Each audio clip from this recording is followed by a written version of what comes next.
Sa isang panahon ng pananakop at pang-aapi, isang mandirigmang may pambihirang lakas ang isinilang. Isang bayani o isang alamat. Ang kanyang kwento ay nagpatuloy sa loob ng maraming henerasyon. Totoo nga kaya siya? O isa lamang siyang mito na patuloy nating isinasalaysay? Halina't tuklasin natin ang alamat ni Bernardo Carpio.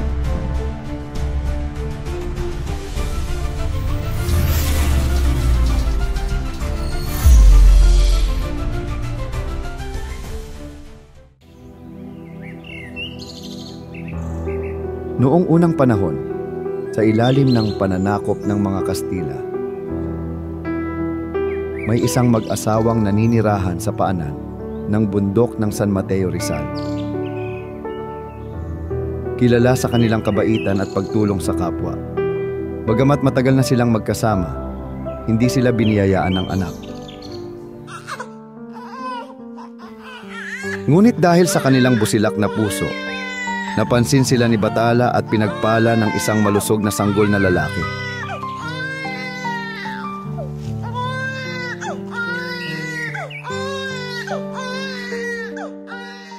Isang araw, habang naglalakad ang isang preyle malapit sa kanilang bahay, nakita niyang ang sanggol ay umakyat sa bintana at nahulog. Diyos ko, ang sanggol! Laking gulat niya nang makita niyang walang kahit anong sugat ang bata. Hindi siya makapaniwala sa kanyang nakita. Napakalakas ng batang ito. Marahil siya'y may dakilang kapalaran. Dahil humanga ang paring Kastila sa lakas at tikas ng sanggol, iminungkahi niyang pangalanan itong Bernardo Carpio. Kinuha ang pangalan mula kay Bernardo de Carpio, isang matapang at kilalang mandirigma sa Espanya. Para bang ito na ang hudyat ng magiging maalamat na buhay ni Bernardo Carpio sa Pilipinas.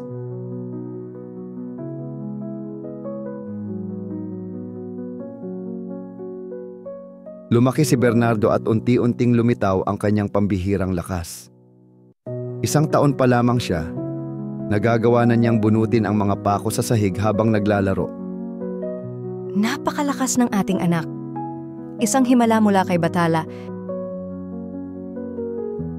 Tulad ng kanyang mga magulang, si Bernardo ay lumaking mabait, matulungin, at matatag ang loob.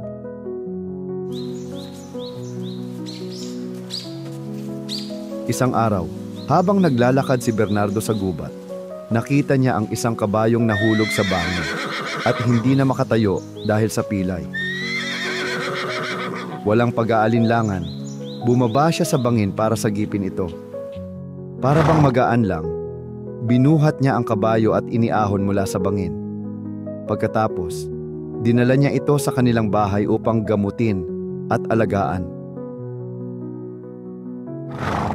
Dahil sa kanyang pagmamahal, nabahagi na ng kanyang enerhiya ang kabayo at ito'y naging malakas at mabilis. Pinangalanan niya itong Hagibis at mula noon si Bernardo at Hagibis ay laging magkasama sa pamamasyal sa kabundukan ng San Mateo. Mabilis na kumalat ang pangalan ni Bernardo. Hinangaan siya sa buong kapuluan. Ngunit noong panahong iyon, nasa ilalim ng kapangyarihan ng mga Kastila ang Pilipinas at labis nilang kinatakutan si Bernardo. Nakita nila siya bilang isang panganib, hindi isang bayani. Alam nilang kung siya ang manguna sa kanyang mga kababayan, walang hukbo ang makapipigil sa kanya. Lalong lumala ang pang-aapi ng mga Kastila hanggang sa hindi na ito matanggap ng mga Pilipino. Nagtipon ang mga kalalakihan upang ipaglaban ang kanilang kalayaan. Dumating ang kanilang kinatatakutan. Si Bernardo ay napiling mamuno sa himagsikan.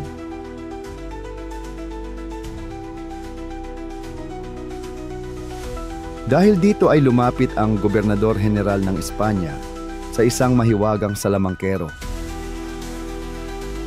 Ang lalaking ito ay isang banta sa ating pamamahala. Kailangan natin siyang pigilan.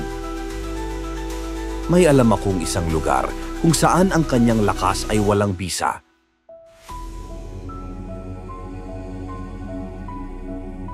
Dinala ng salamangkero ang mga Kastila sa kabundukan ng Montalban, kung saan may dalawang naglalakihang bato. Dito nila pinagplanuhang ikulong si Bernardo magpakailanman.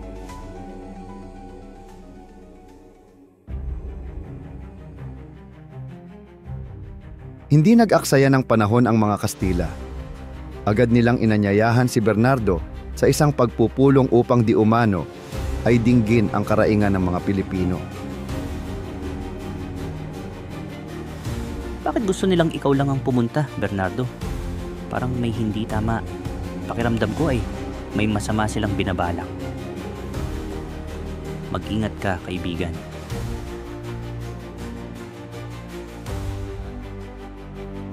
Maraming salamat sa iyong pag-aalala, pero hindi ko ito maaaring talikuran. Kailangan kong gawin ito, hindi para sa akin, kundi para sa ating lahat. Sa ating inang bayan.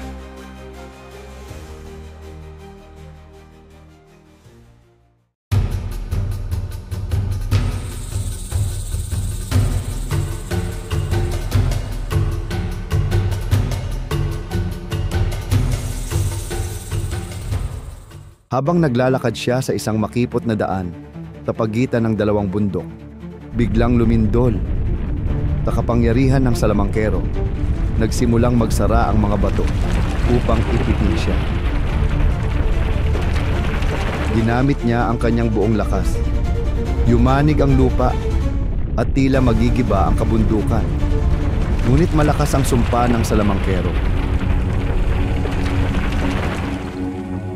Unti-unti, hindi na siya makagalaw. Siya ay natrap sa pagitan ng dalawang bato.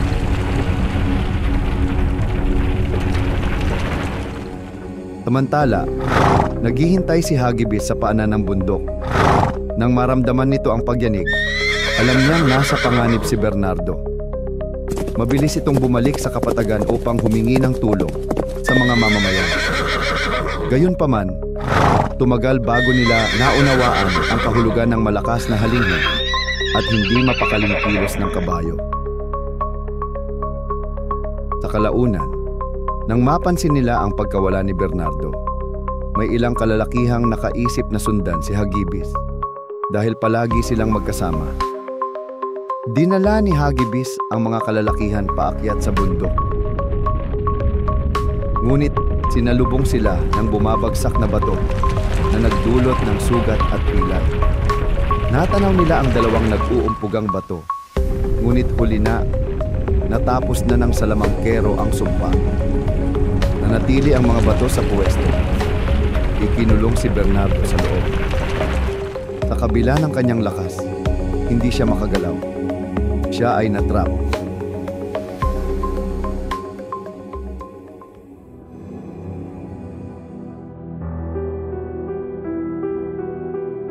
Lumipas ang mga araw. Naging linggo. Naging taon. Ngunit si Bernardo Carpio ay nanatiling nakakulong. Ngunit hindi siya tumigil sa pakikipaglaban.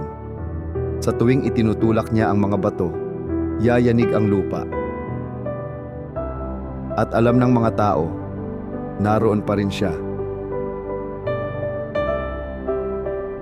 Sa loob ng maraming henerasyon, naniniwala ang mga taga-Luzon na ang bawat lindol ay dulot ng pakikipaglaban ni Bernardo Carpio.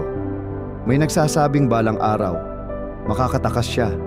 At kapag nangyari iyon, babangon siya laban sa mga sumakop sa kanyang bayan at babawiin ang lupa para sa kanyang mga kababayan. Hanggang ngayon, ang alamat ni Bernardo Carpio ay patuloy na ikinukuwento sa mga kabataan.